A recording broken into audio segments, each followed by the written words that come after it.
कदापि विसरण करणार नाही। आम्हाला गोळ्या घाला, आम्हाला इथं मारून टाका, काय पाहिजे ते करा, आम्हाला कशाही पद्धतीचा आमच्यावर अन्याय करा, पण आमचं रक्त जरी पडलं तरी आम्ही हटणार नाही। आमच्या मुडद्यावर तुम्हाला जावं लागेल।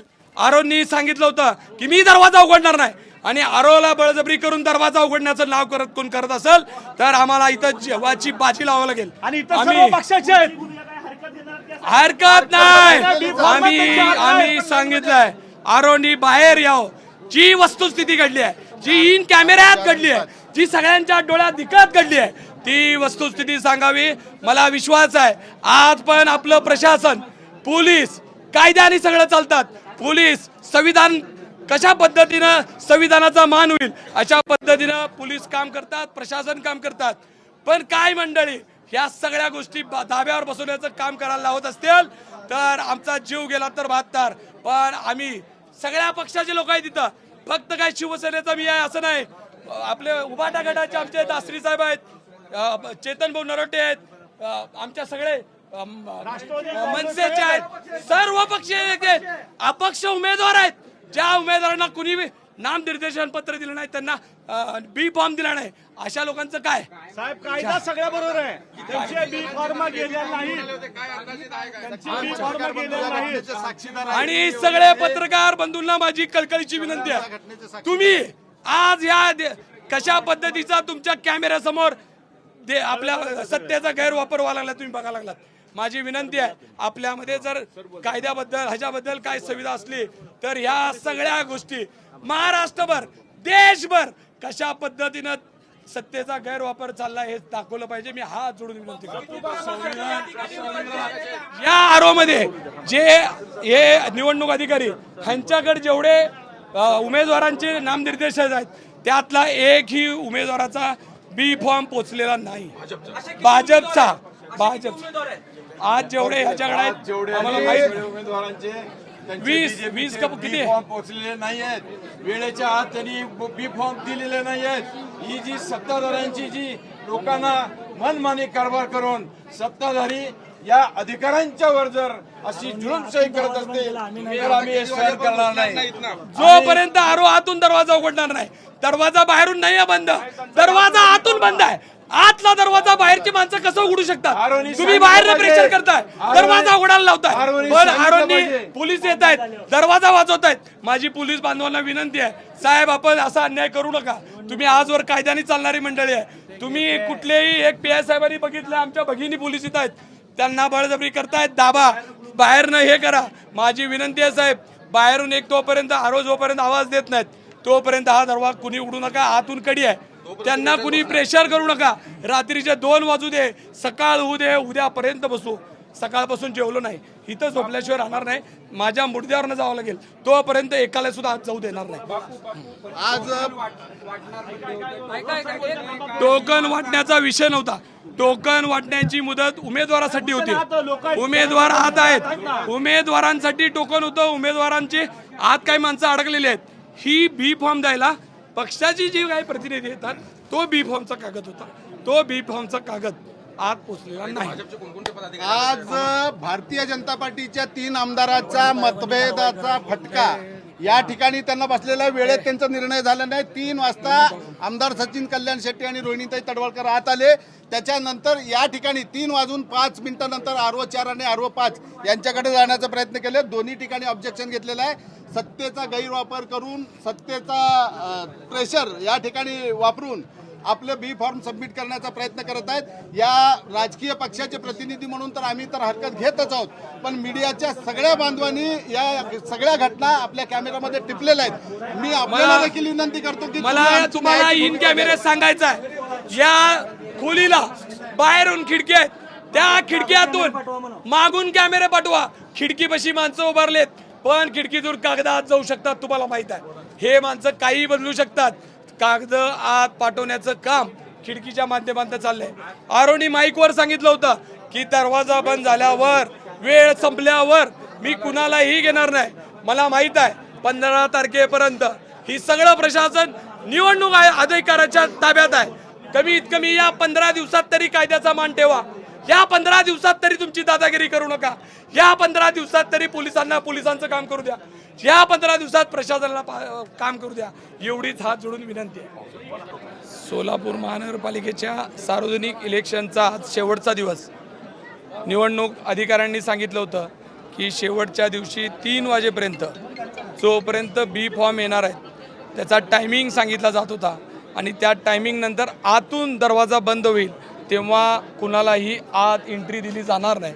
हे ते त्यांच्या माईकवर सांगत होते की 2:49 झालेत, 50 झालेत. अशा पद्धतीनं त्यांनी गेली 15-20 मिनटं अनाउन्समेंट होत असताना 3 वाजून झाल्यानंतर सुद्धा भारतीय जनता पार्टीचे आमदार सचिनदादा कल्याण शेट्टी आणि शहराध्यक्षा रोहिणीताई या पळत येत असताना आपल्या सर्व कॅमेऱ्यामध्ये त्या कैद झालेल्या आहेत. तुम्ही बघितलंय की ते ज्या पद्धतीनं 3 वाजता ते त्या बूथवर जाऊन देत होते. अजून 3 वाजल्यानंतर ते 2 इथं जाऊ शकले नाहीत. 4 नंबर आणि 5 नंबरमधल्या दोन्ही ठिकाणी बी फॉर्म पोचलेले नाहीत. आत्ताच आम्हाला कळालं की त्यांच्या अध्यक्षांनी आमदारांनी सांगितलं की आम्ही आमच्या उमेदवारांना बी फॉर्म पहिलाच दिलेत. सगळ्याला माहीत आहे तुमचे लोक डोळ्यात तेल घालून अशा पद्धतीनं देवाची वाट बघतात. त्या पद्धतीनं तुमची वाट बघत होते. सचिनदादा तुम्ही कुणाचं नाव घेऊन आलाय, ताई कुणाचं नाव घेऊन आलाय आणि तुम्ही धडधड खोटं बोलता. साहेब तुम्ही अक्कलकोटच्या नगरीत राहता, तुम्ही तरी खोटं बोलू नका. सगळ्यांनी तुम्ही सगळ्या समोर सांगितलं आता की आम्ही फॉर्म दिले होते. मी एवढीच विनंती करतो आतल्या आरोंनी बाहेर येऊन सांगावं आणि त्यांनी दाखवावं सगळ्या फॉर्ममध्ये जर भारतीय जनता पार्टीचा बी फॉर्म जोडला असेल तर इथून आम्ही जातो. आणि जर दादागिरी करून आम्हाला जर दाबण्याचा प्रयत्न केला तर आमचा जीव गेला तरी काय हरकत नाही. आम्ही जागा सोडणार नाही. माझी विनंती आहे, हे देश कायद्याने चालतं आहे. डॉक्टर बाबासाहेब आंबेडकरांचा, शिवाजी महाराजांचा इतिहास असलेला या महाराष्ट्रात अशा पद्धतीची दादागिरी, अशा पद्धतीनं शक्तीचा गैरवापर केला जाऊ नये अशी माझी विनंती. त्यांचं असं म्हणणं आहे की आम्ही एबी फॉर्म आधीच पोहोचवले, फक्त पोहोचण्यासाठी आम्ही आलो. सगळ्याला माहीत आहे त्यांचे कार्यकर्ते कशा पद्धतीने करत होते. तुम्ही कॅमेऱ्यावर बघितलं हो, लाईव्ह आहे.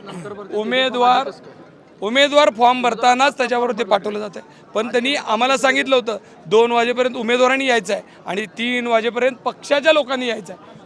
आम्ही पण पक्षाचाच प्रतिनिधी म्हणून आलो आहे. हे काँग्रेसचे प्रतिनिधी आलेत, हे उभाटाचे आलेत, आपले मनसेचे लोक आहेत. सगळेजण आम्ही येऊन आधी दिलो. आम्हाला माहीत आहे ना आमचं जर राहिलं असतं तर तुम्ही आम्हाला दिली नसती सूट.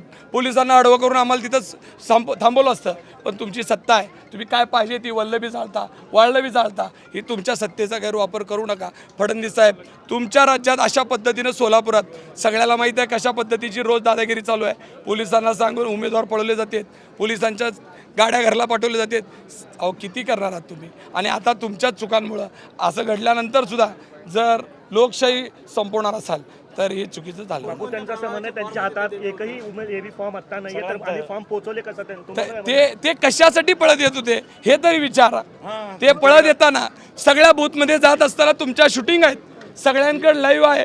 कित्येक लोकांना त्यांनी तिथं जेव्हा एबी फॉर्म दिलाय त्यावेळेस त्यांचा टायमिंग तिथं दर्ज झालाय. एबी फॉर्म द्यायची पद्धत असते. एबी फॉर्म दिल्यानंतर आरो टायमिंग लिहून देतात. उमेदवार जेव्हा नामनिर्देशन पत्र देत आहे तेव्हा त्यांनी तारीख आणि वेळ मिनिटावर लिहून देतात. मग त्यांनी त्यांचं तिथं लिहिलेलं आहे की ते त्या केंद्रात किती वाजता दिले. त्यानंतर ते पळत येताना आपण बघितलं आहे. या ह्याच्यात जर नोंद आहे, मला माहीत आहे तिथं आत कॅमेरा चालू आहे. तुम्ही फक्त या लाईव्ह शूटिंग घ्या. आतले आरोनच्या टेबलवर ज्या सरकारी कॅमेरा चालू आहे त्याची शूटिंग घ्या. माझी विनंती आहे, महाराष्ट्रात सगळीकडे या सगळ्या गोष्टींचा परिणाम होत असेल. माझी विनंती आहे, निवडणूक आयोग 15 तारखेपर्यंत कमीत कमी तरी कायद्याचं राज्य ठेवा. कायद्याचं राज्यच राहिलं नाही तर या लोकशाहीमध्ये कोण विश्वास ठेवणार. ज्या लोकांना अपक्ष लढायचं आहे त्यांच्या मागं कोणताही पक्ष नाही अशा लोकांसाठी कोण उभं राहणार आहे. तर माझी विनंती आहे की सत्तेचा वापर भारतीय जनता पार्टीनं करू नये एवढंच सांगतो. जोपर्यंत आतले आरोप बाहेर येऊन आम्हाला सांगत नाहीत की जी घडलेली घटना काय, कायद्यामध्ये या सगळ्या गोष्टीची तरतूद काय, जोपर्यंत ते आम्हाला सांगणार नाही तोपर्यंत आम्ही जाणार नाही. रात्रीचा दिवस जाऊ दे, उद्याचा दिवस उजडू दे, आतल्या आरोंनी बाहेर यावं, त्यांचं कामकाज त्यांनी कधी वाजेपर्यंत करायचं करू दे, त्यांचं काम पूर्ण झाल्यावर ते आतनं दरवाजा उघडणार आहेत. दरवाजा बाहेरनं कोणी लावलेला नाही आहे, दरवाजा आतून बंद आहे.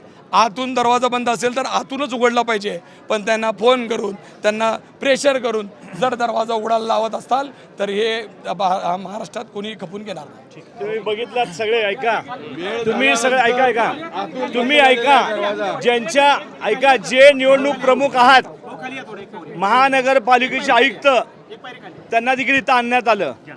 सोलापूरचे पोलीस आयुक्त, त्यांना देखील इथं बोलवण्यात आलं. आज राज्यात आणि देशात तुमची सत्ता आहे. एखादा गरीबाचा फॉर्म उशिरा तर घेतला असता का? तुमच्या दोन्ही तिन्ही आमदारची भांडण, तुमच्या भांडणामध्ये तुमची यादी फायनल झाली नाही. तुम्ही 1 वाजता 2 वाजता 3 वाजता अलायन्सिंग करता. 3:10, 3:49, 3:58, सगळं 2:58, 2:49 आणि 3 वाजता हा दरवाजा बंद केलाय. आम्ही कुठल्याही पक्षाने इथं, हे शिवसेनेचे आहेत, उबाटाचे आहेत, एकनाथजी शिंदेच्या शिवसेनेचे आहेत, मी काँग्रेसचा आहे. आम्ही दरवाजा बंद केला नाही, दरवाजा आतनं बंद झालाय. आणि अशा पद्धतीनं सर्व बीफॉर्म त्यांचे आत पोचलेले नाहीत.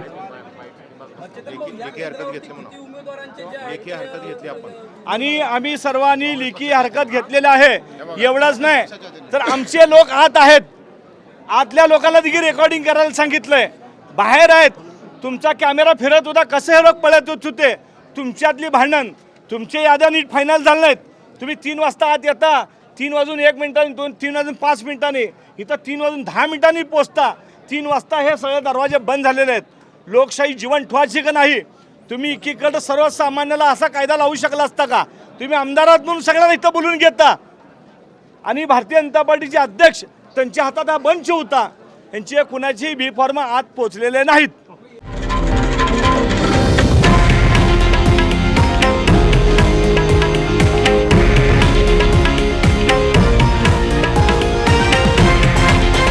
हे आहे देशातील नंबर 1 न्यूज नेटवर्क आणि आपण पाहत आहात TV9 मराठी, एकमेव.